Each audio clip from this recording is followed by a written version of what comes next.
નમસ્કાર, આપ જોઈ રહ્યા છો ઇવનિંગ રિપોર્ટ અને હું છું આપની સાથે હેતવી। વાત કરીએ મહત્વના સમાચાર સામે આવી રહ્યા છે। કેન્દ્રીય ગૃહમંત્રી અમિત શાહ ગુજરાત પ્રવાસ પર આવશે। અમિત શાહ ગુજરાતમાં વિવિધ કાર્યક્રમોમાં હાજરી આપશે। 13 ઓગસ્ટે આયોજિત હર ઘર તિરંગા અભિયાનમાં તેઓ જોડાશે। અમિત શાહ અમદાવાદમાં તિરંગા યાત્રામાં હાજરી આપશે। ભાજપ સરકારનું આજથી 15 ઓગસ્ટ સુધી યોજાવાનું છે હર ઘર તિરંગા અભિયાન। हर घर तिरंगा अभियान राज्यના 4 મહાનગરોમાં યોજાશે। 13 ઓગસ્ટે અમદાવાદ ખાતે હજારો લોકોની ઉપસ્થિતિમાં કેન્દ્રીય ગૃહમંત્રી અમિત શાહ હર ઘર તિરંગા યાત્રામાં જોડાશે। અમિત શાહ આવી રહ્યા છે ગુજરાત પ્રવાસ પર। હર ઘર તિરંગા યાત્રામાં અમિત શાહ જોડાશે। મોટા સમાચાર। 13 ઓગસ્ટે આયોજિત હર ઘર तिरंगा અભિયાનમાં અમિત શાહ જોડાશે। અમદાવાદમાં तिरंगा યાત્રામાં તેઓ હાજરી આપશે। ભાજપ સરકારનું આજથી લઈને 15 ઓગસ્ટ સુધી હર ઘર तिरंगा અભિયાન યોજાવાનું છે। રાજ્યમાં 5 દિવસ સામાન્ય વરસાદની આગાહી છે। 1 જૂનથી અત્યાર સુધી ગુજરાતમાં સારો વરસાદ નોંધાયો છે। ગુજરાતમાં સામાન્ય કરતાં 15% વધુ વરસાદ જોવા મળ્યો છે। સૌરાષ્ટ્રમાં સામાન્ય કરતાં 34% વધુ વરસાદ નોંધાયો છે। जून से लेकर आज तक Gujarat as a whole state जो रेनफॉल रिसीव हुआ है वो 506 मिलीमीटर हुआ है और नॉर्मल के हिसाब से 442 होना चाहिए। तो overall Gujarat as a whole state plus 15% normal से ज़्यादा रेनफॉल हुआ है 1 जून से अब तक। और गुजरात रीजन की बात करेंगे तो गुजरात रीजन में 576 मिलीमीटर रेनफॉल रिकॉर्ड हुआ है और नॉर्मल के हिसाब से 571 मिलीमीटर होना चाहिए। तो प्लस 1% नॉर्मल के हिसाब से गुजरात रीजन का ज़्यादा है। और सौराष्ट्र रीजन की बात करेंगे तो सौराष्ट्र रीजन में 455 मिलीमीटर रेनफॉल रिकॉर्ड हुआ है और 340 मिलीमीटर रेनफॉल नॉर्मल के हिसाब से होना चाहिए। तो अभी तक 1 जून से आज तक प्लस 34% नॉर्मल के हिसाब से ज़्यादा रेन हुआ है। तो 5 દિવસ સાર્વત્રિક વરસાદની આગાહી છે। આજે સામાન્યથી મધ્યમ વરસાદની શક્યતા વ્યક્ત કરવામાં આવી છે। ભારે વરસાદનું કોઈ પણ સ્થળે એલર્ટ નથી। आज गुजरात स्टेट के सारे डिस्ट्रिक्ट कवर हैं जिसमें लाइट टू मॉडरेट रेन का पूर्वानुमान है। कोई अलर्ट आज के लिए वार्निंग नहीं है, लेकिन जो रेनफॉल है वो लाइट टू मॉडरेट रेनफॉल है सारे डिस्ट्रिक्ट में। गुजरात માટે આનંદના સમાચાર આવી રહ્યા છે। નર્મદા ડેમ 60% ઉપર ભરાયો છે। સરદાર સરોવર નર્મદા ડેમની સપાટીમાં વધારો થયો છે। નર્મદા ડેમની સપાટી 127.22 મીટર પર પહોંચી છે। સિઝનમાં પ્રથમવાર નર્મદા ડેમ 127.22 મીટર પર પહોંચ્યો છે। ઉપરવાસમાંથી 1,97,987 ક્યુસેક પાણીની આવક થઈ છે અને આવકની સામે 4,247 ક્યુસેક પાણીની જાવક નોંધાઈ છે। નર્મદા ડેમમાં 2417.07 MCM લાઈવ પાણીનું સ્ટોરેજ છે।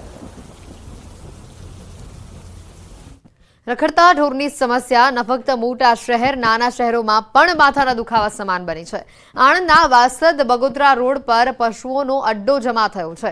6 લેન હાઈવે ઉપર પશુઓનો આ જમાવડો સામે આવ્યો છે। વાહનોની અવરજવર વચ્ચે પશુઓ રોડ વચ્ચે ધામા નાખીને બેઠા છે। વાસદ પાસે 6 લેન ઉપર ગાયોએ જમાવ્યો છે પોતાનો અડ્ડો। મૂંગા પશુઓના જમાવડાને લઈને અકસ્માતનો ભય પણ લોકોને સતાવી રહ્યો છે। 6 લેન હાઈવે ઓથોરિટીની ગંભીર બેદરકારીના કારણે અકસ્માતને આમંત્રણ અપાતું હોય તેવા આ દ્રશ્યો છે।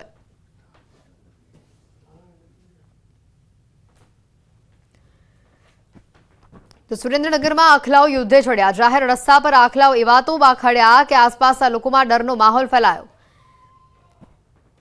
ખાસ કરીને ઉદ્યોગનગરમાં 2 રખડતા શ્વાનોનો આ યુદ્ધનો જે દ્રશ્યો છે તે સામે આવ્યા છે। અડધો કલાક સુધી આ યુદ્ધ ચાલ્યું હતું અને આ દરમિયાન આ બંનેએ સમગ્ર રસ્તાને બાનમાં લીધું, જેના કારણે વાહન ચાલકો પણ અટવાયા હતા। રસ્તાની વચ્ચોવચ્ચ 2 આખલાઓ યુદ્ધ છડતા રાહદારીઓ અને વાહન ચાલકોમાં નાસભાગ મચી હતી। શહેરમાં અવારનવાર રખડતા પશુઓના અડફેટે વાહન ચાલકો અને રાહદારીઓને ઈજા પહોંચવાના બનાવો પણ એક તરફ સામે આવી રહ્યા છે।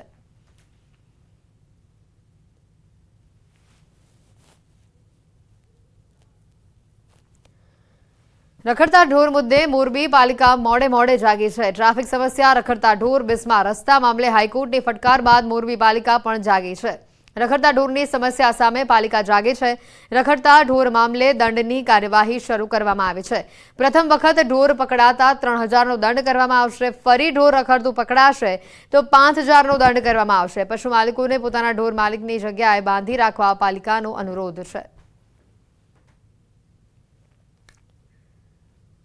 3 अलग-अलग तस्वीरों सामे આવી રહી છે। હાઈવે પર એક તરફ ઢોરોનો અડીંગો, જ્યાં 6 લેન હાઈવે પર ઢોરો પોતાનો અડીંગો જમાવી બેઠા છે, તો બીજા દ્રશ્યો આવી રહ્યા છે સુરેન્દ્રનગરથી, કે જ્યાં બે આખલા અડધો કલાક સુધી બાખડ્યા હતા। તો અન્ય દ્રશ્યો આવી રહ્યા છે મોરબીથી। રખડતા ઢોર સામે કાર્યવાહી કરવા માટે મોરબી પાલિકા તંત્ર મોડે જાગ્યું છે।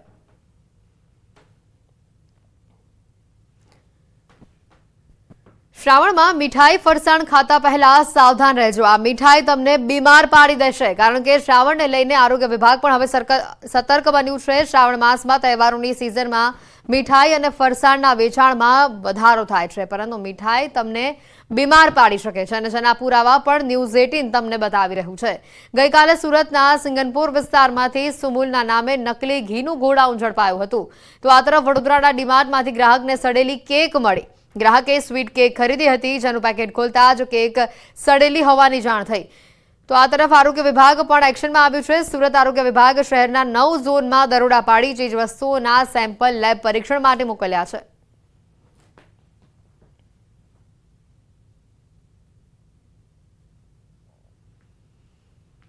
ભાવનગર જિલ્લાના બગદાણા પાસેના રાળગોન પાસેનો જે પુલનો જે ભાગ છે તે તૂટી ગયો છે। લાંબા સમયથી જર્જરિત પુલ ચોમાસાની ઋતુમાં તૂટ્યો હોવાની માહિતી છે। પુલ ધરાશાયી થયો છે। લાંબા રૂટના તમામ વાહન વ્યવહાર જેના કારણે મુશ્કેલીમાં મુકાયા છે। બગદાણાથી પાલિતાણા, તળાજા, ભાવનગર અને અમદાવાદના મુસાફરોને તેના કારણે હાલાકી પડી છે। તમામ વાહનો અને એસટી બસો પુલ પરથી જ પસાર થાય છે। પુલ નીચેના ભાગથી જ બેસી જતા પુલના રોડ પર મસમોટું ગાબડું પડ્યું છે।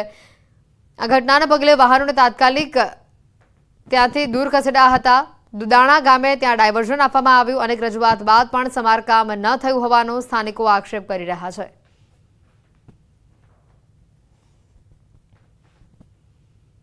છોટાઉદેપુર જિલ્લાના ક્વાંટ ગામે ભૂગર્ભ ગટર યોજનાનું સુરસુર્યું થઈ ગયું છે।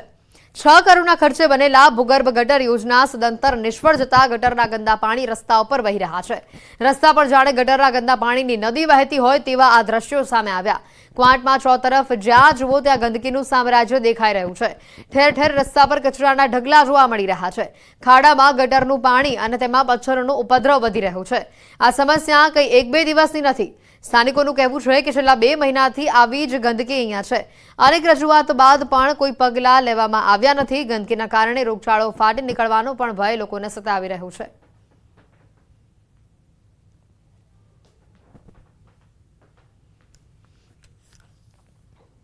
કેટલી ગંદકી તમે દેખો છો। કે રોગચાળો ફાટી નીકળે, કેટલા લોકો બીમાર થાય, આવું છે બધું આ સરકારમાં। આવું તો સાહેબ ઘણા ટાઈમથી છે। હા, ઘણા ટાઈમથી છે। આનું કોઈ ધ્યાન નહીં રાખતા। આ પાણી ગટરનું પાણી છે। હા, ગટર અત્યારે ખોદી, અહીંયા અત્યારે ખોદીને આ બધું ગટરમાંથી આવે। છેલ્લા 2 મહિનાથી અહીંયા ગંદકીનું સામ્રાજ્ય છે।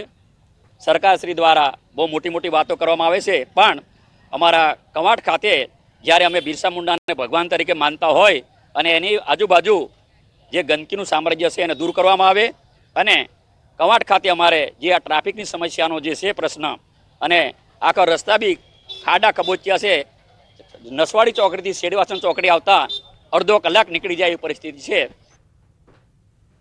ત્યારે પાણીના કારણે રસ્તાઓ પણ બિસ્માર હાલતમાં જોવા મળી રહ્યા છે। ગંદા પાણીના કારણે વાહન ચાલકો પરેશાન થઈ રહ્યા છે। આસપાસના દુકાનદારો પણ ત્રાહિમામ પુકારી ઉઠ્યા છે। ક્વાંટનગરમાં રૂપિયા 6 કરોડના ખર્ચે ભૂગર્ભ ગટર યોજના બનાવાઈ છે, પરંતુ સરકારના આ 6 કરોડ રૂપિયા ગટરના પાણીમાં વહી ગયા હોય તે રીતે યોજના નિષ્ફળ નીવડી છે, જેના કારણે ગટરનું પાણી બહાર રસ્તા ઉપર ઉભરાઈ રહ્યું છે।